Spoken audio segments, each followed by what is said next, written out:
ശരി. അഡ്വക്കേറ്റ് മഞ്ചവിളാകം ജയൻ, ഇനി മണിക്കൂറുകൾ മാത്രമാണുള്ളത്. പമ്പ തീരത്ത് നാളെ ആഗോള അയ്യപ്പ സംഗമം അരങ്ങേറുകയാണ്. സ്വാഭാവികമായിട്ടും പ്രതിപക്ഷം ആരോപിക്കുന്നത് ഇതൊരു തെരഞ്ഞെടുപ്പ് ലക്ഷ്യമാക്കിയുള്ള ഒരു പരിപാടിയാണ് എന്നാണ്. എന്തായാലും പരിപാടിയിൽ പ്രതിപക്ഷം ബഹിഷ്കരിക്കാനൊന്നും ആഹ്വാനം ചെയ്തിട്ടില്ല, പരിപാടിയിൽ പങ്കെടുക്കുന്നില്ല എന്നാണ് പറയുന്നത്. എന്താണ് ഇതിൻ്റെ ഒരു വിശദീകരണം? നോക്കൂ, ശബരിമലയിൽ യുവതീ പ്രവേശനത്തെ അനുകൂലിച്ച് സുപ്രീം കോടതിയിൽ വാദിച്ച ദേവസ്വം ബോർഡിന് എങ്ങനെയാണ് ഇത്തരത്തിലുള്ള സംഗമം നടത്താൻ കഴിയുക? അതുമാത്രവുമല്ല, തെരഞ്ഞെടുപ്പ് അടുത്തപ്പോൾ 10 വർഷത്തെ അധികാരത്തിലിരുന്ന സർക്കാർ ഇനി 6 മാസമേ ഉള്ളൂ. ഇതുവരെ ഇല്ലാത്തൊരു മാസ്റ്റർ പ്ലാൻ, ഇതുവരെ ഇല്ലാത്തൊരു സംഗമം, 2 തെരഞ്ഞെടുപ്പുകളുടെ തിരുമുറ്റത്താണ് നമ്മൾ. ഇത് രാഷ്ട്രീയ കാപട്യമാണ്. നമുക്കറിയാം, UDF ഉമ്മൻചാണ്ടി ഗവൺമെൻറ് കാലത്ത് അന്നത്തെ ദേവസ്വം വകുപ്പ് മന്ത്രിയാണ് VS ശിവകുമാർ കൊടുത്ത ഒരു അഫിഡവിറ്റ് ഉണ്ട്. ആചാരങ്ങളും അനുഷ്ഠാനങ്ങളും നിലനിർത്തിക്കൊണ്ട് തന്നെ വിശ്വാസികളുടെ താല്പര്യങ്ങൾ സംരക്ഷിച്ചുകൊണ്ട് ഒരു കൊടുത്ത അഫിഡവിറ്റിനെ നിലനിർത്തണം, ശബരിമലയിൽ നിലനിർത്തണം ആവശ്യപ്പെട്ടുകൊണ്ട് അഫിഡവിറ്റിനെ തിരുത്തി സ്ത്രീ പ്രവേശനമാകാം, അതാണ് ഈ സർക്കാരിൻ്റെ തീരുമാനമെന്ന് പറഞ്ഞ അഫിഡവിറ്റ് തിരുത്തിയവരാണ് LDF. ആ അഫിഡവിറ്റാണ് ഇപ്പോഴും നിലനിൽക്കുന്നത്. ചുരുക്കി പറഞ്ഞാൽ, സ്ത്രീ പ്രവേശനത്തിന് അനുകൂലിക്കുന്നവർ അതിനെതിരായ ഒരു തിരഞ്ഞെടുപ്പ് വിധി വന്നപ്പോൾ ഇപ്പോൾ സംഗമത്തിൻ്റെ പേര് ആഗോള സംഗമം. ഇത് ആരെ പറ്റിക്കാനാണ്? ഞാൻ ഒരു കാര്യം പറയാൻ ആഗ്രഹിക്കുന്നു. 10 വർഷം ഇവർ എന്താണ് ചെയ്തത്? ഈ ശബരിമല സംഘവുമായി ഇറങ്ങി, ഇപ്പം നമുക്കറിയാം അതിനകത്ത് ആരും പങ്കെടുക്കുന്നില്ല, രാജകുടുംബവും പോലും പങ്കെടുക്കുന്നില്ല. അവർ പറഞ്ഞത് ഈ സ്ത്രീ പ്രവേശനവുമായി ബന്ധപ്പെട്ട് നിരവധി ആൾക്കാർ, 100 കണക്കിന് ആൾക്കാർ ഇന്ന് കേസിലെ പ്രതിയാണ്. ആദ്യം ഇവർ ആ കേസ് പിൻവലിക്കണ്ടേ? ഈ സംസ്ഥാനത്ത് നടന്ന സമരങ്ങൾ, ഈ സംസ്ഥാനത്തെ LDF ഒരുക്കിയ പാതയിൽ BJPയുമായി ചേർന്ന് നടത്തിയ നായാട്ട് നമുക്കറിയാം. ഇവർ നടത്തിയ കലാഭൂമിയാക്കി മാറ്റി നമുക്കറിയാം ശബരിമല. ഇതെല്ലാം ഉത്തരവാദികൾ. അതിൻ്റെ പശ്ചാത്താപമാണോ ഇവർ ചെയ്യുന്നത്? ഈ കലാപഭൂമിയാക്കിയ ശബരിമലയെ അതിൽ നിന്ന് ആളുകളെ പറ്റിക്കാൻ രാഷ്ട്രീയ നാടകവുമായി പുറത്തിറങ്ങി. ഞാൻ ഒരു കാര്യം പറയാം.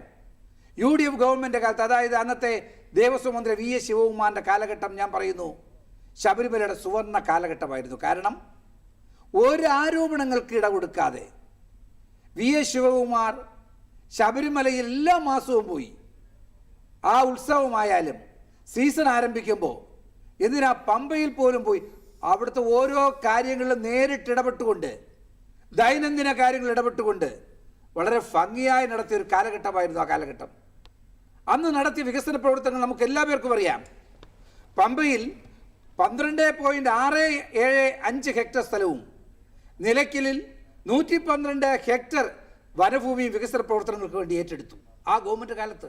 പകരം 300-ൽ പരം ഏക്കർ ഭൂമി ഇടുക്കിയിൽ കമ്പക്കലിൽ സൗജന്യമായി വനംവകുപ്പ് നൽകിയത് നമുക്ക് എല്ലാവർക്കും അറിയാം. മാസ്റ്റർ പ്ലാൻ ആരാ തയ്യാറാക്കിയത്? ആദ്യമായി മാസ്റ്റർ പ്ലാൻ തയ്യാറാക്കിയ ആ സർക്കാരിൻ്റെ കാലത്താണ്. അന്ന് മുൻ ചീഫ് സെക്രട്ടറി ആയിരുന്ന K ജയകുമാറിനെ നമുക്കറിയാം അതിൻ്റെ nodal high power committee chairman ആക്കിക്കൊണ്ട് ആദ്യമായിട്ടാണ് നിയോഗിച്ച, ചരിത്രത്തിൽ ആദ്യമായി UDF സർക്കാരാണ് ആ കമ്മീഷൻ നിയമിച്ചത്. അത് മാത്രമാണോ?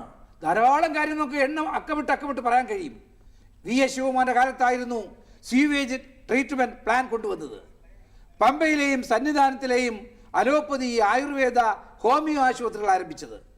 പമ്പ മുതൽ സന്നിധാനം വരെ നടപ്പന്തലുകൾ കൊണ്ടുവന്നത്, ക്യൂ കോംപ്ലക്സ് കൊണ്ടുവന്നത്, മരക്കൂട്ടത്തുള്ള മേൽപ്പാലം, പമ്പയിലെ പുതിയ റോഡ്, സ്വാമി അയ്യപ്പ റോഡിൻ്റെ നവീകരണം, നിലയ്ക്കലിൽ 4000 വാഹനങ്ങൾ പാർക്ക് ചെയ്യാനുള്ള സൗകര്യം, എന്തിനേറെ പറയുന്നു തദ്ദേശ സ്വയംഭരണ സ്ഥാപനങ്ങൾ വഴി അയ്യപ്പ ഭക്തന്മാർ വരുന്നവർക്ക് ആവശ്യമുള്ള ഫണ്ട് അനുവദിച്ചത്. അതുമാത്രവുമല്ല, ഒരു കാര്യം ഞാൻ ഈ അവസരത്തിൽ ഓർപ്പെടുത്താൻ ആഗ്രഹിക്കുന്നു. കവനന്റ് അനുസരിച്ച് ഭരണഘടനയിലെ ആർട്ടിക്കിൾ 290A പ്രകാരം ഓരോ വർഷവും 46.5 ലക്ഷം രൂപ സഹായം സർക്കാർ ദേവസ്വം ബോർഡിന് നൽകണമെന്നാണ് ചട്ടം.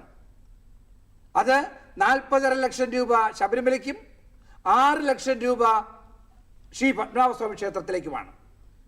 AK ആന്റണി മുഖ്യമന്ത്രിയായിരുന്നപ്പോൾ ഇത് 80 ലക്ഷവും 20 ലക്ഷവുമായി വർദ്ധിപ്പിച്ചു. വളരെ വേദനയോടെ പറയട്ടെ, കഴിഞ്ഞ 3 വർഷമായി ഈ കവനന്റ് പ്രകാരമുള്ള 80 ലക്ഷം രൂപ ഇതുവരെ നൽകിയിട്ടില്ല. അത് മാത്രമല്ല, ഈ പിണറായി വിജയൻ ഗവൺമെന്റ് ആദ്യം അധികാരത്തിൽ വന്നപ്പോൾ എന്താ പറഞ്ഞത്? 10 കോടി രൂപ ഈ ആക്കുമെന്ന് ബഡ്ജറ്റ് പറഞ്ഞു. ആക്കിയോ? ഇവർ ഇപ്പോൾ ഇറക്കി തിരിച്ചിരിക്കുകയാണ് മാസ്റ്റർ പ്ലാൻ. നല്ല കാര്യം തന്നെ. പക്ഷേ 10 വർഷം ശബരിമലയെ കുറിച്ച് ഞാൻ ഒരു കാര്യം കൂടി ചോദിക്കാൻ ആഗ്രഹിക്കുകയാണ്. 18 പടി ചവിട്ടാത്തവർ, ശ്രീകോവിൽ കാണാത്തവർ, ഇരുമുടി സഞ്ചി കെട്ടാത്തവർ, ശബരിമലയിൽ പോകാത്തവർ, എന്തിനേറെ പറയുന്നു, ഇപ്പൊ സംഗമത്തിന്റെ പേരിൽ ആ ഇറക്കിയ ഫ്ലക്സിൽ അയ്യപ്പന്റെ ഒരു പടം വെക്കാത്തവർ, ഇവരാണോ സംഗമം നടത്തുന്നത്? പിന്നെ ദേവസ്വം ബോർഡ് പ്രസിഡന്റ് അത് കറിവേപ്പല പോലെ അങ്ങോട്ടും ഇങ്ങോട്ടും. ഞാൻ പറയട്ടെ, ശബരിമല പ്രശ്നമുണ്ടായപ്പോ തങ്ങളുടെ സഹയാത്രികനായിരുന്നു ഒരു കാലത്ത്. അതെ അതെ, അതാണ് ഞാൻ പറയാൻ വന്നത്. ശബരിമല പ്രശ്നം അന്ന് ഇവിടെ കലാഭൂമി ആയ സമയത്ത് ആ സർക്കാരിനെതിരെ ബാധിച്ച ആളാണ് ഇന്നത്തെ ദേവസ്വം ബോർഡ് പ്രസിഡന്റ്. നാമജപഘോഷത്തിൽ പങ്കെടുത്ത ആളാണ്. ഇപ്പൊ എന്താ ഫുഡ് കമ്മിറ്റിയുടെ ചെയർമാനാ. ദേവസ്വം ബോർഡ് പ്രസിഡന്റ് ആണെങ്കിൽ അദ്ദേഹം ദേവസ്വം ബോർഡ് പ്രസിഡന്റ് നേതൃത്വത്തിൽ ഈ സംഗമം നടക്കട്ടെ. ഇപ്പൊ വന്നിരിക്കുന്നത് അതാണ് ബഹുമാനപ്പെട്ട പ്രതിപക്ഷ നേതാവ് പറഞ്ഞത്. അദ്ദേഹത്തെ വെറും ഒരു കറിവേപ്പില, അതായത് ഫുഡ് കമ്മിറ്റിയുടെ കറിവേപ്പില എടുത്തു കൊടുക്കുന്ന കമ്മിറ്റിയുടെ ചെയർമാനാക്കി വെച്ചിരിക്കുകയാണ്. ഇപ്പം തിരുവനന്തപുരത്ത് ഫ്ലക്സ് വെച്ചിട്ടുണ്ട്. അവിടെ മുഖ്യമന്ത്രിയും അതേപോലെ തന്നെ ദേവസ്വം മന്ത്രിയും. ഞാൻ ചോദിക്കട്ടെ, ഈ മുഖ്യമന്ത്രിയല്ലേ ഗുരുവായൂർ പോയപ്പോൾ ചോദിച്ചത് ആ വെട്ടം കാണുന്നിടത്താണോ കൃഷ്ണ ഇരിക്കുന്നതെന്ന്? ഇവരൊക്കെയാണ് സത്യം പറയാം കേരള രാഷ്ട്രീയ കാപട്യം. ഇത് കേരളത്തിലെ ജനങ്ങൾ തിരിച്ചറിയും. പാവപ്പെട്ട ജനങ്ങളെ തെറ്റിദ്ധരിപ്പിക്കാൻ സംഗമത്തിന്റെ പേരിൽ 7 കോടിയായി ചിലാക്കുന്നത്. സ്പോൺസർ അല്ലെന്നേ. ഇതൊക്കെ ദേവസ്വത്തിന്റെയും ക്ഷേത്രങ്ങളുടെയും പൈസ എടുത്ത് ഈ നാട്ടിനെ കുട്ടിച്ചോറാക്കി.